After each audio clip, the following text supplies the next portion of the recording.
Bismillahirrahmanirrahim. Assalamualaikum warahmatullahi wabarakatuh. Asyhadu an la ilaha illallah, asyhadu anna Muhammadar Rasulullah. Allahumma sholli ala sayyidina Muhammad wa ala ali sayyidina Muhammad. Kama sholaita ala sayyidina Ibrahim wa ala ali sayyidina Ibrahim. Bil alamina innaka Hamidum Majid.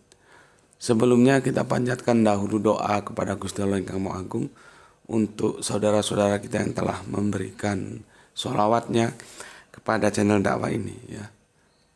Dengan demikian channel dakwah ini alhamdulillah dapat eksis hadir dengan setia di ruang-ruang diskusi kalian semuanya dimanapun kalian berada.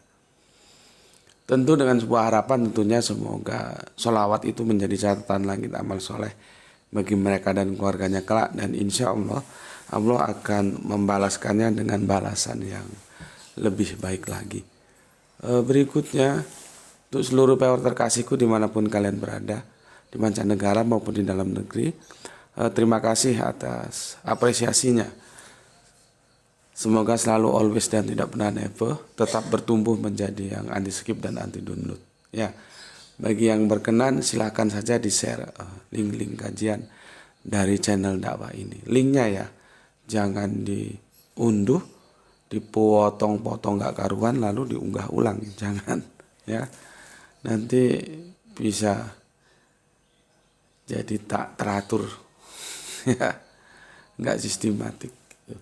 Oke, berikutnya semuanya ya, aku tidak bisa sebutkan satu persatu. Aku ucapkan terima kasih atas doa-doa baiknya, dan aku juga memanjatkan doa kepada Gusti Allah yang Maha Agung. Ya Allah, semoga kebaikan doa-doa itu Engkau curahkan juga kepada saudara-saudaraku yang telah mendoakan kebaikan atasku, dan semoga doa-doa kita menjadi bagian dari doa-doa yang diijabahi oleh Gusti Allah yang Maha Agung. Amin amin ya rabbal alamin. Oke, mampir ngombe kali ini slowly ya, karena no cafe ya, hari Selasa libur ya, berpuasa. Jadi kalem-kalemannya aku akan menyuguhkan kepada kalian semua pewer terkasihku sebuah tajuk, yaitu tentang bunga rampai.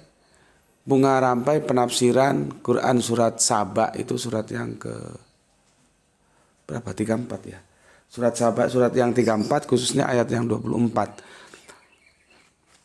Berawal dari ketua dakwahku ya, Dr. Suryadi memberikan informasi ke aku. Terus aku bilang, coba sih kirim videonya seperti apa, aku mau lihat gitu. Akhirnya aku lihat video itu, dan ini sepertinya ada sebuah ya, kesalahpahaman yang terjadi antara, kita sebut saja Prof. QS dan Kiai IR ya. Terjadi kesalahpahaman ini. Karena setelah Dr. Suryadi memberikan video itu, aku tonton video keduanya ya. Jadi aku video dari Prof. QS ketika dia memberikan kajian dalam salah satu acara di TV swasta ya, membahas Quran surat Saba ini ya, surat yang 3424. Setelah aku melihat juga tanggapan dari Kiai IR ini ya. Jadi aku sudah tahu duduk permasalahan legal standing dari dua tokoh kita ini ya. Oke. Maka dari itu aku akan memberikan ya resensi lah ya, resensi, dan aku membagikan kepada kalian semuanya. Karena ini sudah berseliweran khususnya di grup-grup WA ya. Sehingga aku dahulukan gitu, meskipun ada sudah masuk kan request yang lainnya tentang apa yang mau kita kaji bareng di mampir ngombe kali ini, tapi lihat situasionalnya ya, aku dulukan ini aja dulu. Yang lain nanti bisa menyusul ya. Oke, sebelum sana aku bacakan dulu komentar yang masuk ya dari kalian semuanya. Ini masih alhamdulillah cerah tapi masih dingin di sini. Dan suaranya juga masih parau ya. Pertama dari Palu, hadir telat karena kesibukan kita semua selalu dalam doa Allah. Amin ya rabbal alamin. Oke, tidak ada masalah. Ya, namanya setiap kita punya kesibukan, tinggal bagaimana kita nanti tetap meluangkan waktu untuk belajar ya. Oke, jadi fleksibel saja ya, sesuai dengan kesibukan masing-masing. Terima kasih untuk soleha kita Gispati yang ada di Palu. Kemudian Kang Irfan Al Akbar, Kerinci Jambi ikut mengaji bersama Cak Jiko. Semoga pujine teko ya. Jiko itu puji, bisa doa gitu ya. Yang didoakan tuh dream come true, mimpi menjadi kenyataan. Doanya menjadi kenyataan. Jadi dalam antropologis Jawa itu sering menggunakan bahasa-bahasa yang itu menjadi asik ya, seperti jiko, pujine teko. Meresap ke dalam sandumbari kita semua. Amin amin ya rabbal alamin. Oke, matur nuwun Kang Mas Irfan Al Akbar. Berikutnya Bapak Ikhwan Tamin yang ada di Tangerang, alhamdulillah bisa ngaji salam Isra. Oke, matur nuwun. Kemudian Kang Mas Nanang Turki ya. Hadir Gus, walaupun aku tidak pernah komen tetapi aku tetap mengikuti kajian-kajian JM. Barokallah atas ilmu manfaatnya JM. Oke, sama-sama matur nuwun, terima kasih ya untuk Kang Mas Nanang Turki di Malang arah selatan ya. Semoga kemanfaatan yang bisa diraih dari channel diskusi kita ini bisa kau sampaikan juga kepada yang lain sebagai langkah dakwahmu.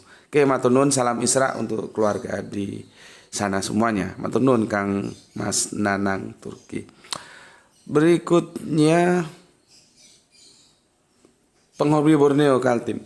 Assalamualaikum Waalaikumsalam warahmatullahi wabarakatuh. Samarinda nyimak setelah ba'da duhur. Saya suka banget diskusi seperti ini, lebih mengenang daripada yang hahaha hehehe. Salam Isra. Oke, salam Isra juga. Salam untuk Kang Mas Penghobi Borneo. Semoga segera mendapatkan kerja di tempat lain ya setelah perusahaannya mengalami penutupan. Oke, semoga Allah selalu memberikan jalan keluar dari segala masalah yang ada. Oke, matur nuwun Kang Mas Penghobi Borneo di Kaltim. Salam Isra untuk Munda, untuk keluarga semuanya. Berikutnya Kang Mas Isdianto PPTK. Alhamdulillah Gus, Sidang Manik hadir nyimak, semoga sehat selalu Gus. Oke, matur nuwun atas doa-doa baiknya. Kemudian Kang Mas Rizal Wahyu di Rembang selalu hadir Gus. Oke, matur thank you. Jangan lupa tugas kampus ya. Dilanjutkan Kang Mas Freedom, ditunggu kelanjutannya Pak Guru. Oke, terima kasih Kang Mas Freedom.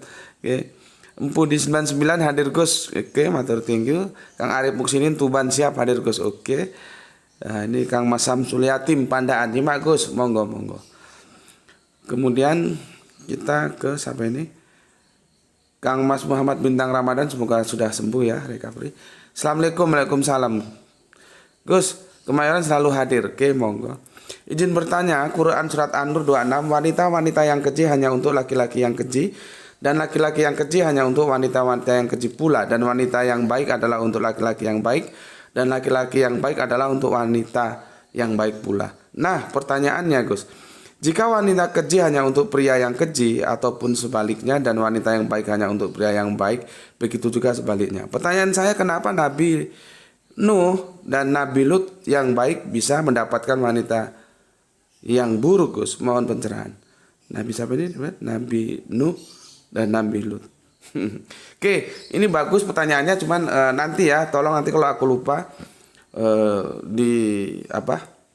diingatkan kembali. Kita akan fokus dulu karena timingnya supaya tidak out of date tentang bunga rampai penafsiran Quran surat As-Saba, surat yang 34-24. Ya nanti karena ini bagus ya. Atau kamu coba cari ke sumber lain apa jawabnya. Karena ada sebuah pengalaman juga tentang ini ya. Seorang suami dia melakukan gugatan terhadap istrinya ya. Karena sang suami itu memegang ayat ini. Loh, gue kan putih, kenapa gue dapat yang hitam? Kira-kira begitulah ya. Tapi persisnya insya Allah nanti di lain waktu kita bahas ya secara tuntas. Karena kalau nggak memahami secara utuh, ini bisa kacau ini.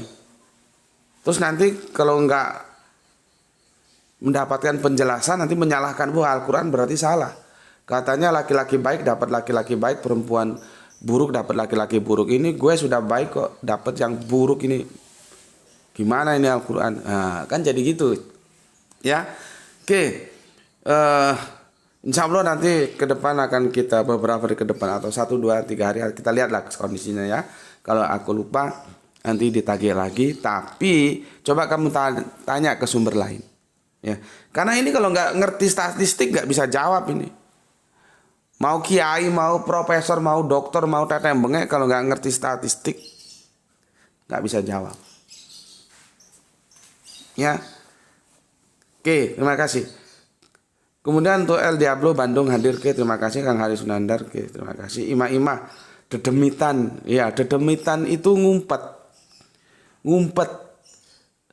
Tidak tampak. Aku kemarin itu sebetulnya langsung dek. Karena aku teringat penjelasanku yang sudah aku sampaikan ke kalian tentang surat Al-Jin. Jadi itu persis. Makanya semakin kita banyak belajar budaya, semakin gampang kita memahami Al-Quran itu. Kan banyak orang memahami surat Al-Jin itu dikirain jin personal yang tidaklah aku ciptakan jin manusia kecuali untuk beribadah kepadaku. Dikirain jin yang itu. Padahal jin yang di dalam surat Al-Jin itu jin karakter. Maka disebut surat Al-Jin. Al-Jin, karena aku sudah jelaskan, aku review ulang ya. Karena ketika aku diskusi dengan Cak Jito, itu aku langsung ingat, reviewku kembali ke sana. Dan semoga teman-teman yang sudah mengikuti kajianku sejak dulu, khususnya penjelasan tentang surat Al-Jin, itu akan lebih paham lagi. Bahasa Jawanya itu dedemitan. Ini dijelaskan oleh soleha kita imam-imam dari Jakarta. Ngumpet-ngumpet karena takut ketahuan, ya, dedemitan. Ketika Kanjeng Nabi Isra, ya, yang hijrah itu kan ngumpet-ngumpet dedemitan. Karena apa? Jangan sampai ketahuan. Kalau ketahuan ya bisa gagal nanti hijrahnya. Kan begitu ya. Nah, terus aku ingat ke surat Al-Jin. Itu dikatakan Al-Jin, jin itu kan janin tersembunyi. Jadi kalau dalam kita dulu di dalam rahim bunda kita itu disebut janin. Ya, jin itu tasrifnya. Satu akar kata, artinya dia tidak tampak, dia tersembunyi. Nah, di surat Al-Jin itu juga karakternya tersembunyi mereka. Ngaji ke Kanjeng Nabi, belajar Islam ke Kanjeng Nabi, tidak belak-belakan. Yang berani belak-belakan kan sahabat Umar. Gue sekarang sudah Islam, siapa yang mau istrinya jadi janda, hadapin gue. Beda bos, sahabat Umar itu jagoan, dia premannya pasar Ukas. Orang mau menghadapi jago gulat satu ini mikir 1000 kali. Lain, karakternya lain. Karakter Umar tuh seperti itu. Dia memang orangnya pas berandrol. Gue sekarang masuk Islam, lu kagak suka. Kalau siapa yang mau istrinya jadi janda, hadapin gue. Nah, belak-belakan. Tapi publik keumuman kan tidak begitu. Tidak semua orang berani begitu. Maka ketika mereka belajar Islam ya kepada Kanjeng Nabi, caranya itu ya dedemitan, ngumpet-ngumpet, tersembunyi, tidak tampak. Yang dalam lisanul Arabian disebut jin. Jadi surat Al-Jin itu jangan dipahami ada jin secara personal. Itulah gobloknya ketika orang tidak mau belajar antropologis budaya. Oke, terima kasih Kang Mas Ima. Kemudian Kainko ya, ada istilah baru dedemitan. Iya, itu Jawa itu ya, dedemitan. Dedemitan itu ya mungkin berasal dari kata demit ya. Sama kembali demit, orang Jawa itu bilang jin itu ya demit. Jadi ada korelasi yang indah ya. Inilah fungsinya kita semakin banyak belajar bahasa itu kita semakin wawasannya tidak sempit. Oke, lanjutnya Kang Didi. Kalau Isra Mi'raj yang selama ini mainstream pahami ke langit 7 harusnya Quran surat 17 ayat 1 bukan cuma Asra tapi Asra wal Mi'raj. Faktanya cuma Asra ya. Jadi setuju banget sama Gus Beti, Isra Mi'raj bukan ke Palestina lalu ke langit ke-7. Tapi ke Yatsrib dan membangun peradaban Islam. Nah, nanti ini Kang Mas, ini Kang Mas apa? Raditya yang di Semarang ya. Yang tentang Zulkarnain. Ini nanti terkait dengan Zulkarnain. Karena Zulkarnain itu ada yang memahami 2 tanduk, 2 kekuasaan, ada yang mengalami ada yang memahami 2 periode. Kanjeng Nabi itu sudah selesai di periode pertama membangun peradaban Islam di Yatsrib sehingga disebut Madinah. Nah, itu kurun pertama. Kan Qurnain, Zulkarnain, ada yang mengatakan 2 kurun. Nah, sekarang kurun kedua itu tugas kita lah, kapan kita membangun peradaban sebagaimana kanjeng Nabi telah mencontohkan kepada kita. Masalahnya kita geblek semua, nggak mau ngaji. Bagaimana kita mau bangkit? Nggak bisa, kalau nggak lewat pendidikan nggak bisa. Kanjeng Nabi melakukan pendidikan itu sejak Darul Arqam. Mendapat pertentangan terus dihadapi, sehingga akhirnya begitu keras Allah memerintahkan yuk hijrah, baru hijrah. Jadi kanjeng Nabi hijrah sekalipun itu atas perintah. Kalau nggak diperintahkan kanjeng Nabi tetap aja di Makkah, apapun yang terjadi. Gitu loh. Nah, di sana alhamdulillah. Tapi ini sebetulnya ada behind screen yang jarang diceritakan loh. Itu kanjeng Nabi tidak ujuk-ujuk pergi ke Yatsrib, tidak begitu. Di sana sudah dipersiapkan. Kan konyol kita pergi ke suatu daerah yang kita tidak tahu pasti daerah itu menerima atau tidak. Kalau bahasa politik topnya itu apa ya? Ada itu istilahnya. Aku lupa. Contohnya begini, ketika Pak Khomeini dulu belum begitu powerful berhadapan dengan Reza Pahlavi dari Iran. Ekstradisi kira-kira seperti itulah ya. Dia mendapatkan perlindungan di mana? Di Prancis. Hijrah ke Prancis. Karena di sana dia sudah bisa dalam tanda kutip aman karena dilindungi oleh Prancis. Gitu loh. Itu mesti ada pembicaraan, nggak ucuk-ucuk aku lari ke Prancis. Nggak begitu. Cuman kan cerita tentang Isra ini ada hal-hal yang itu behind screen tidak diceritakan. Diceritakan begitu saja terus akhirnya dongeng. Karena nanti naik ke langit ke-7. Gue kasih tahu ya, kemarin mau gue bahas tapi kemarin kan mendung. Gue mau shoot nggak bisa, mendung hujan terus. Terus akhirnya yang gue unggah yang tadi malam itu. Tentang 40 tahun mencari kebenaran. Kan itu belum selesai tentang bagaimana mungkin Markus bisa melihat Allah itu. Kan dulu tentang duduk di sebelah kanan Allah, Yesus naik ke langit. Cerita-cerita ada orang naik ke langit itu bukan cerita baru. Di perjanjian lama ada 2 tokoh, ada Henok, ada Elia. Naik ke langit. Itu di perjanjian lama. Di perjanjian baru, kanjeng Nabi Isa yang disebut Yesus naik ke langit. Nanti di kita itu juga naik ke langit, tapi naik ke langit itu tidak ada dalam kitab perjanjian terakhir. Adanya nanti di hadis. Jadi cerita-cerita ada orang naik ke langit itu bukan barang baru. Masalahnya, apakah itu benar naik ke langit benar? Atau dalam tataran-tataran sastrawi yang itu perlu kecerdasan untuk menerimanya. Itu loh ya. Jadi kalau kita baca kitab-kitab terdahulu kemudian ya, perjanjian lama, perjanjian terakhir, perjanjian baru. Perjanjian lama, perjanjian baru, ditutup perjanjian terakhir. Kita itu kagak wah, naik ke langit ya. Itu biasa. Gitu loh. Jangan lu anggap terus itu powerful, enggak. Tapi kecerdasan tetap dibutuhi. Apakah benar-benar naik ke langit? Gitu. Ya. Oke, aku lanjutkan. Jadi kesana-sana aku jelaskan. Tapi tidak apa-apa ya. Makanya dari itu aku kan sudah bilang. Pertanyaan dari temanmu itu bisa jadi juga ilmu untukmu. Nah seperti ini. Ya, komentar dari saudara kita di ini. Ya. Oke, jadi kan kamu tahu bahwa orang naik ke langit itu bukan fenomena baru. Kenapa? Ya. Sudah aku jelaskan seperti tadi. Di perjanjian lama, perjanjian baru ya. Di kita, tapi dalam hadis bukan dalam perjanjian terakhir. Ada Henok, ada Elia, ada Yesus, ada kanjeng Nabi Muhammad. Oke.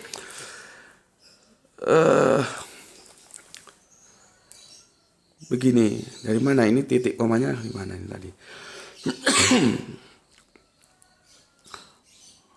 Aku baca dari atas lah ya, karena potongannya ini berlanjut ya. Kalau Isra Mi'raj yang selama ini mainstream pahami ke langit ketujuh, harusnya Quran surat 17 surat 1 itu bukan cuma Asra, tapi Asra wa Mi'raj. Itu kan fi'il amr, itu diperintahkan ya. Jadi Isra Asra gitu ya. Faktanya cuma Asra ya. Jadi setuju banget sama Gus Beti. Isra Mi'raj bukan ke Palestina lalu ke langit ketujuh ya, tapi ke Yatsrib dan kemudian membangun peradaban Islami. Cuma kalau diskusi dengan mainstream aku dianggap aneh dan menyimpang ya, menentang para ulama top. Tetap aku pegang Islam rasional. Mantap. Ya itulah resikonya. Kita kan di sini kelompok-kelompok orang nekat.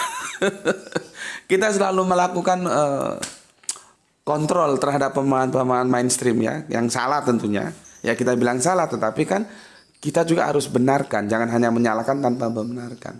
Jadi mensolusi itu ya, memberikan kritisi baru kemudian memberikan solusi. Jangan mengkritisi tanpa solusi, kasihan umat nanti. Oke, terima kasih Kang Didik ya. Ini teman kita dakwah di YouTube ini. Oke, sudah ya, selesai. Sekarang kita ke materi kajian kita ya. Kamu buka Al-Qur'anmu surat Saba yang ke-24 itu, suratnya yang ke-34 itu. Coba kamu buka dulu. Itu seharusnya dibaca itu mulai 24, 25, 26 ya. 24, 25, 26 ya. Suratnya itu surat yang ke-20 berapa? Surat Saba itu surat yang ke-34. Sorry. 34 ya. 34 yang menjadi fokus kita itu ada surat yang ke-24-nya. Ya. Oke. Nih ya, aku baca, karena kalau kita langsung masuk ke 24-nya nanti nggak kena, nanti bisa misleading. Kalau tajuknya ini sembahan-sembahan selain Allah tidak mempunyai kekuasaan sedikit pun ya. Aku baca mulai yang 24, 25, 26. Yang 24 ya. Bismillahirrahmanirrahim. Jadi Kanjeng Nabi diberitakan ya, kul gitu ya. Katakanlah, siapakah yang memberi rezeki kepadamu dari langit dan dari bumi? Ya. Katakanlah Allah. Ya. Dan sesungguhnya kami atau kamu pasti berada dalam kebenaran atau dalam kesesatan yang nyata. Ya. Oke. Ya, perhatikan yang 24 ya. Kamu ulangi lagi. Katakanlah, siapa yang memberi rezeki kepadamu dari langit dan dari bumi? Katakanlah Allah. Nah, gitu ya. Dan sesungguhnya kami atau kamu, maksudnya orang-orang beriman dan orang-orang musyrik itu, pasti berada dalam kebenaran atau dalam kesesatan yang nyata. Ya. Oke. Yang 25 ya. Katakanlah, kamu tidak akan ditanya tentang dosa yang kami perbuat dan kami tidak akan ditanya pula tentang apa yang kamu perbuat. Ya. Berikutnya yang 26, katakanlah Tuhan kita akan mengumpulkan kita semua. Ya. Kemudian dia memberi keputusan antara kita dengan benar. Dan dialah maha pemberi keputusan lagi maha mengetahui. Ya. Oke. 3 ayat sudah aku baca, 24, 25, 26. Sekarang permasalahannya bagaimana? Ini sebetulnya gue sudah haus ini, tapi puasa. Pelan-pelan aja ngomongnya. Pertama, aku berikan apresiasi yang besar kepada Kiai IR, Kiai muda, orangnya memang masih muda ya. Kiai IR yang dari ujung timur Pulau Jawa ya. Terima kasih. Artinya apa? Beliau punya kepedulian dan seharusnya lah kita mempunyai kepedulian terhadap Islam. Jangan sampai ada kerusakan-kerusakan dari buah pemikiran-pemikiran yang salah di dalamnya, ya. Namun demikian, kalaupun ada yang namanya pemikiran itu tentu beda-beda. Kita harus diskusikan baik-baik, kita bisa bicarakan baik-baik. Ya kembali kemana? Kembali ke Al-Quran, gitu, ya. Oke, aku ulangi, apapun adanya tanggapan Kiai IR terhadap Prof QS itu, aku ucapkan terima kasih karena aku memandangnya itu sebagai bentuk kepedulian. Apapun tanggapannya, ya. Nah, nanti tanggapannya akan aku sampaikan, ya. Jadi gini, Kiai IR ini aku tidak tahu apakah informasi masuk ke dia dan dia tidak mengkonfir ke video yang menjadi sumber jadi polemik itu, atau enggak, aku enggak tahu. Kalau aku kan enggak, aku dari Dr. Suryadi, gimana ini ada video seperti ini? Terus oke, tolong kirimkan videonya. Dikirim lewat WA. Lalu apa yang dikatakan Prof QS dalam sebuah tayangan salah satu TV nasional menjelaskan Quran surat Saba 3424, aku pelajari betul, aku pahami betul. Kalau menurut aku nih, ya, setelah berulang kali tak setel, itu tidak ada masalah. Tidak ada masalah, ya, clear, dan aku setuju, ya. Aku bukan memihak Prof QS, bukan. Aku juga tidak memihak Kiai IR, enggak. Semuanya saudara kita, semuanya sama. Aku orangnya independen, akademisi itu berbicara hitam putih, masalah benar dan salah. Ya di sini aku katakan, kalau benar ya kita katakan benar, kalau salah ya kita akan salah. Sebagai bukti aku tidak memihak Prof QS, karena aku sudah kritik ketika Prof QS mengatakan bahwa ada ucapan Natal dalam Al-Quran, dan itu salah. Dan aku sudah kritik kan, itu berapa tahun yang lalu. Nah, kali ini Prof QS setelah aku lihat itu dia benar, maka aku katakan benar. Nah di sini makanya aku tanya, apakah Kiai IR ini waktu mau mengomentari penjelasan tafsir Quran surat Saba 3424 ini di salah satu TV nasional itu, beliaunya tidak mengcross-check dulu ke sana, hanya berdasarkan informasi yang masuk terus memberikan tanggapan? Saya tidak tahu, ya. Karena begini, kalau apa yang disangkakan oleh Kiai IR terhadap Prof QS, kalau ya jika, maka jika maka, kalau enggak jika ya enggak maka, ya. Ini juga aku harus pelan-pelan menjelaskan. Jika yang disangkakan oleh Kiai IR terhadap Prof QS itu benar seperti itu, maka apa yang diambil oleh Kiai IR itu tepat. Jika, ya, jika memang Prof QS itu seperti apa yang disangkakan Kiai IR. Tapi kan masalahnya sangkaan itu benar atau tidak, gitu ya. Karena sangkaan itu yang diberikan kepada Prof QS itu, ya, ada kesan Prof QS itu tidak pas bandrol, tidak meyakini kebenaran Islam. Itu yang pertama. Yang kedua, kebenaran itu nanti kita buktikan setelah di akhir kehidupan kita. Ya, dua ini yang menjadi pokok permasalahannya.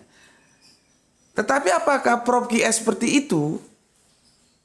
Setelah aku lihat videonya tidak, gitu loh, ya, tidak seperti itu. Makanya aku berpikir apakah Kiai IR itu tidak hunting ke sumber aslinya dulu ya sebelum memberikan tanggapan, gitu, ya. Karena dalam seperti apa ya, acara di TV-nya itu kan ngobrol, dialog gitu ya. Itu tidak ada masalah, ya. Tidak ada masalah. Dijelaskan begini, itu sebuah strategi dialog yang mendamaikan, ya. Kan aku sudah bilang bahwa agama itu adalah hal yang paling apa ya, sensitif. Maka cara-cara membicarakannya juga harus hati-hati. Seperti aku bilang bahwa video dalam channel ini tuh harus dipandang dari satu sudut saja, yaitu kerangka berpikir akademis, ya. supaya tidak terjadi ketersinggungan gitu. Jadi apa-apa semua ayo habis-habisan kita bicarakan tapi dalam kerangka akademis gitu. Ya. Oke. Jadi sebetulnya itu sebuah strategi dialog yang mendamaikan demi terwujudnya harmonisasi sosial. Ya, sehingga apa yang dikatakan itu bukan berarti cerminan di dalam hatinya. Ya, Kanjeng Nabi ketika dikatakan, katakanlah ya, kul ya. Katakanlah, kan diperintahkan katakan kan. Yang paling menjadi masalah kan yang di sini, katakanlah ya. Katakanlah, dan sesungguhnya kami atau kamu pasti berada dalam kebenaran atau dalam kesesatan yang nyata. Kami atau kamu. Itu bukan berarti Kanjeng Nabi itu ketika menerima ayat itu tidak hakul yakin tentang kebenaran Islam, tidak begitu. Tapi itu sebuah teknik dialog untuk menciptakan, tapi menciptakan ternyata nanti kita bahas menciptakan ya. Ternyata menciptakan itu polisemi, jadi boleh ternyata itu disandarkan kepada selain Allah. Nah, nanti itu ketika kita akan bahas surat yang kelima atau yang ketiga, ketika Kanjeng Nabi Isa itu bikin burung dari tanah liat ya. Nanti akan kita bahas di sana. Kan itu juga terkait dengan kajian kita yang utama tentang apakah Markus melihat Allah itu ya. Tetapi menciptakan itu ketika dia disandarkan kepada Allah itu sesuatu yang eksklusif. Ya. Oke. Jadi sebetulnya setelah aku lihat poliseminya bisa juga ternyata ya, yang kemarin sudah aku kritik kan, dan sekarang berubah lagi ya. Pengetahuan itu begitu. Sekarang ini kita anggap benar, ternyata ada yang lebih benar, kita berjalan ke sana. Work in process pengetahuan itu. Ya. Oke. Jadi begini ya, sebuah strategi dialog yang mendamaikan sehingga tidak menyinggung pihak lain demi terwujudnya harmonisasi sosial. Tidak ngomong lu salah gue benar, tidak begitu. Gitu ya. Tidak begitu. Tetapi walaupun Kanjeng Nabi mengatakan begitu, bukan berarti Kanjeng Nabi tidak hakul yakin dengan kebenaran Islam. Ya. Antara apa yang diyakini dan yang diucapkan itu beda. Ya, tidak menggunakan narasi kamu itu orang-orang kafir salah, kami ini yang benar. Tidak begitu. Sorry, dalam konteks ini ya. Dan berikutnya, tidak menyampaikan secara vulgar, ya. Jadi jangan dikesankan bahwa nanti yang benar yang salah antara Islam dan musyrik itu kita tahunya di akhirat. Enggak begitu. Ya, enggak begitu, ya. Ya sekarang kita sudah tahu, kita dibimbing oleh Al-Qur'an kok, ya.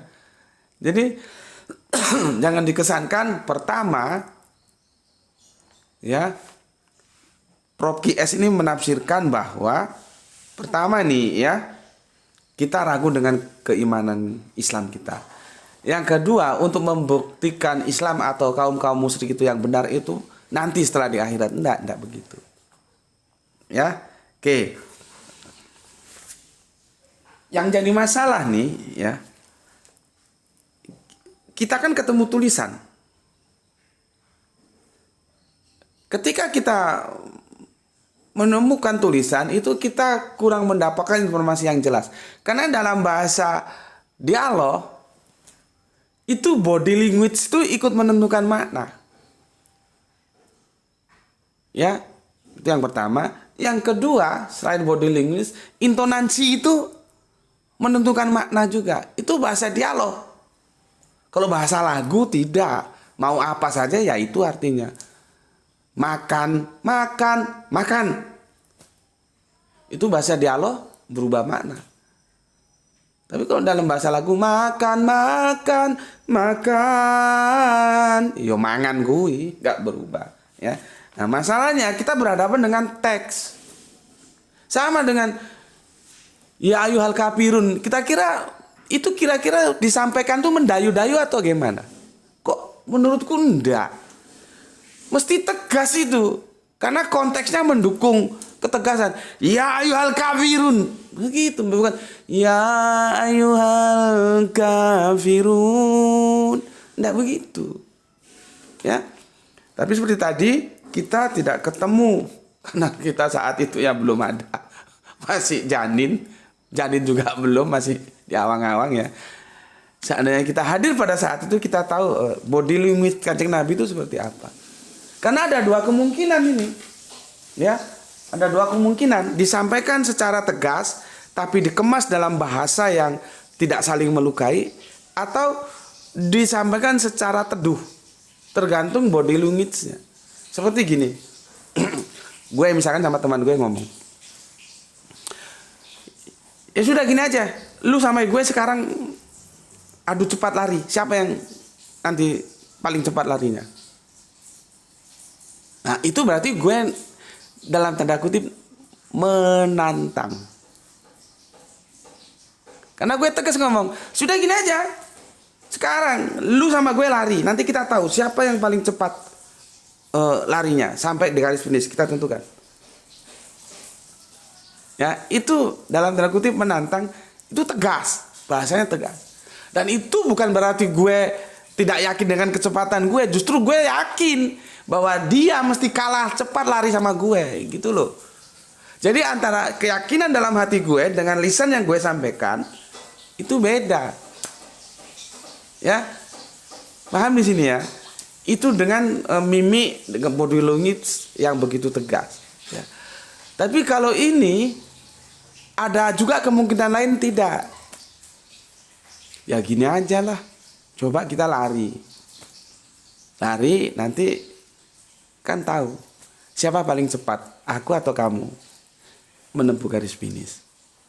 Nah, ini ada dua kemungkinan seperti itu. Ya. Ada kemungkinan seperti itu. Yang mana yang terjadi pada saat itu ya wallahu a'lam, karena aku tidak hadir di ruang dan waktu itu, ya. Tetapi seperti yang aku katakan di sini sebetulnya hanya sebuah kesalahpahaman saja, ya. Karena apa? Kita sudah baca tadi dari ayat ke-24, 25 dan 26 itu cara membangun perbedaan dalam suatu harmonisasi sosial yang bagus. Ya. Ini menuntut seperti itu pemahamannya, dan memang ke situ. Ya, jadi bukan kita itu harus yakin ya, memang dia yakin, bukan Pak Kies ini nggak yakin. Dia yakin Islam itu ya kebenaran. Ya, bukan yang salah, ya. Lalu menafsirkan seperti itu, ya. Dan juga untuk melihat benar salah nggak nunggu nanti, di sini sudah ada. Sudah dijelaskan, ya. Tetapi disampaikan dengan cara seperti itu untuk membina harmonisasi sosial, gitu. Oke, aku kira itu cukup ya, supaya ini bisa mendamaikan di antara kita. Jadi tidak ada kesalahan tafsir yang dilakukan oleh Prof. Kies pada problem ini, ya. Dan kalau misalkan ada yang memfasilitasi, ya, Kiai IR ketemu dengan Pak Kies ini, Prof. Kies, aku kira bagus-bagus saja, gitu ya, bagus-bagus saja, dan itu nanti clear kok, itu clear, ya. Kalau Kiai IR sudah tahu duduk permasalahannya itu clear, ya. Tapi seperti tadi yang aku bilang, apapun adanya, ya, meskipun ada kesalahpahaman dari Kiai IR, aku tetap mengucapkan terima kasih kepada Kiai IR. Ya, sebagai kiai muda, ya, garda depan untuk menjaga, mengawal Islam ini sehingga tidak menjadi hal yang nggak karu-karuan, ya. Kan tugas kita bersama dalam menjaganya, ya. Dan alhamdulillah Kiai IR sudah mengambil tugas-tugas yang harusnya kita lakukan bersama, ya. Terlepas apapun komentarnya seperti yang aku jelaskan tadi, kita berterima kasih, dan juga untuk Prof. Kies juga terima kasih, ya, sehingga ini menjadi wacana kita untuk dibawa ke ranah diskusi, ada pencerahan yang kita bisa terima. Oke, sampai di sini dulu, ya. Kita sama-sama berdoa semoga mendapatkan keberuntungan, ya, rezeki yang barokah dan kesehatan yang prima. Bismillahirrahmanirrahim. Alhamdulillahirabbil alamin.